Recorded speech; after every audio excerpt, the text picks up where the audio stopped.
All right, absent people, here's our lab setup. We have a power source which will send current through an ammeter. From there it goes into a slinky, which is just a long coiled wire. And of course we'll bring it back to the power source so it works.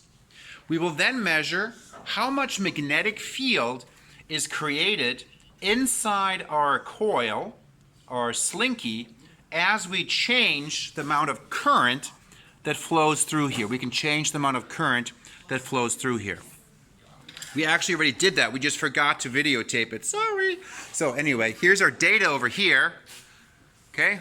And we've received this data for the amount of magnetic field B in millitesla that's generated based on how much current I is flowing. Here's a nice, beautiful picture of our setup. And then we graph the data, and that's down here. And it's also really nice. And it's pretty linear, and we've done a line of best fit. Okay? That's where we are right now. And we're going to now put you down so you can actually watch the rest of the analysis. Is that going to work?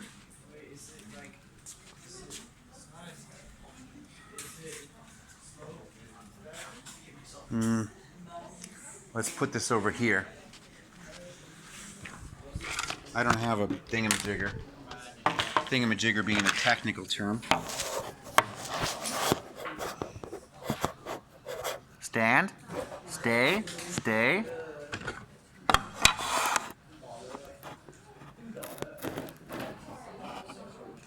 Okay, here we go.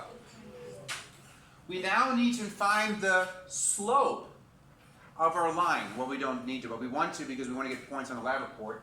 So we're going to take a point on this line, and the point I'm going to choose is going to be this one. I'm not sure what to pick, so I'll just take this one right here. Okay, looks like that point is about, on this axis, 2 amperes.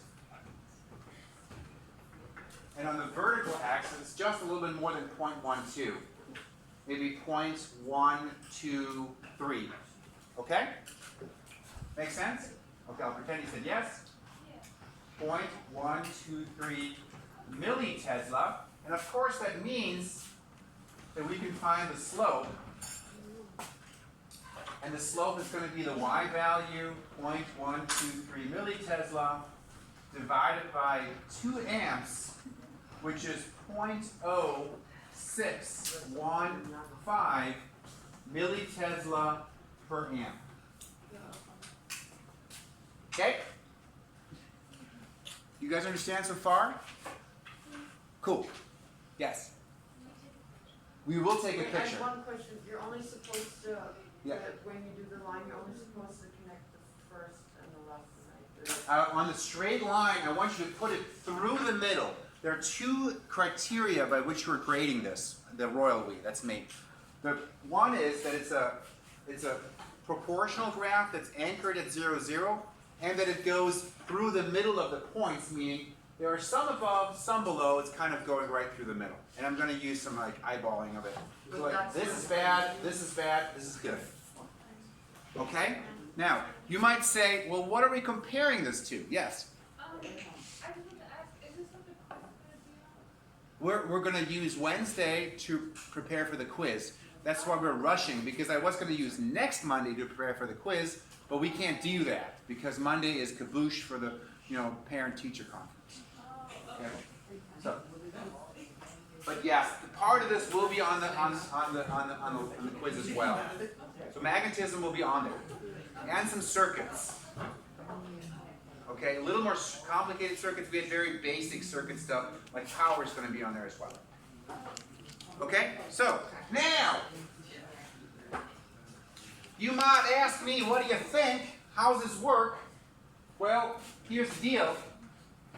We find that B, the magnetic field, now we're doing the analysis section, right?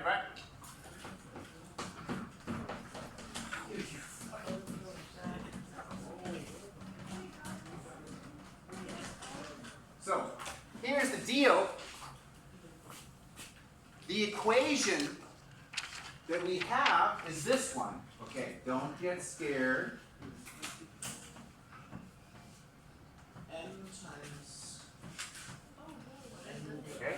I told you not to get scared. I don't understand.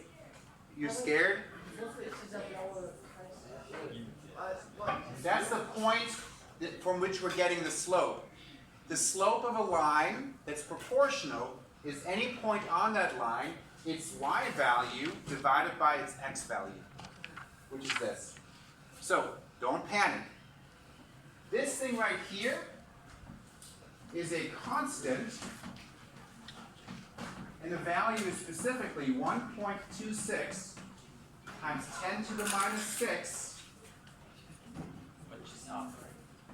Don't panic, don't panic. Calm down, calm down, calm down. This value is the coil density in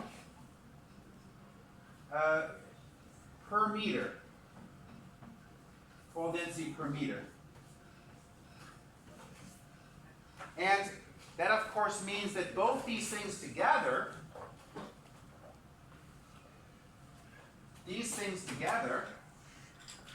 that should be the slope. Do you guys follow that? Because B is equal to this number times the current. That's what our graph is, B versus I. So this should be the slope.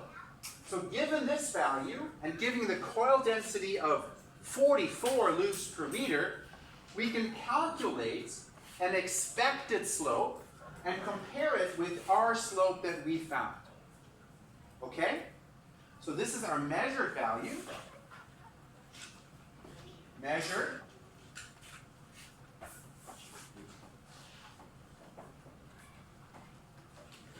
And we can find a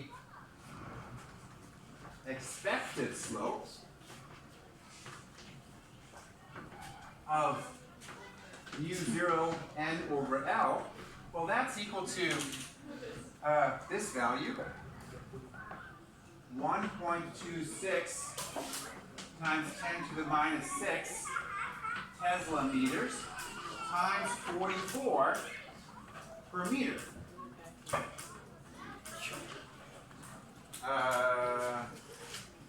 Ampere. Per ampere.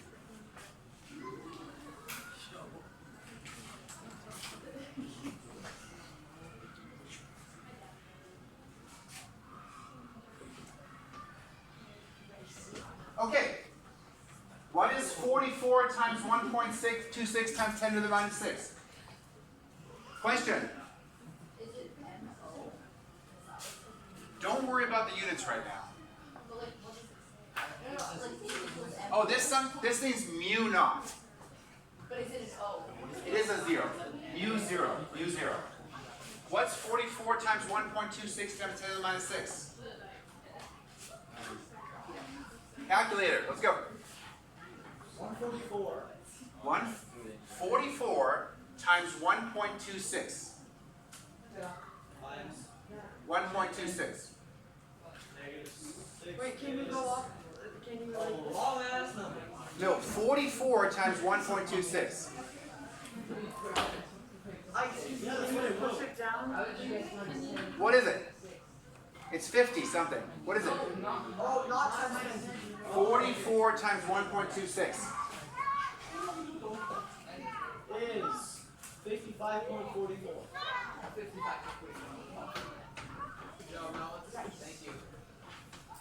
Could you push the board? I know. I'm correcting the units.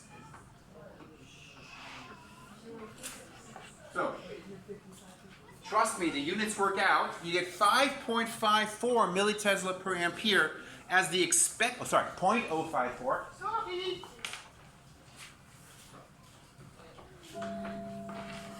So, our answer is about 10% off. That's pretty good. Wait, I don't. Yes. So the T times M divided by A, everything is all right. The units all work out Is because, that part of the equation? yes, Is that 1.26? there it is. It's going to be okay. Okay, we'll briefly talk about this on Wednesday and prepare for the quiz. Smile. Really, you're not not gonna go, okay? We have lots of people going on.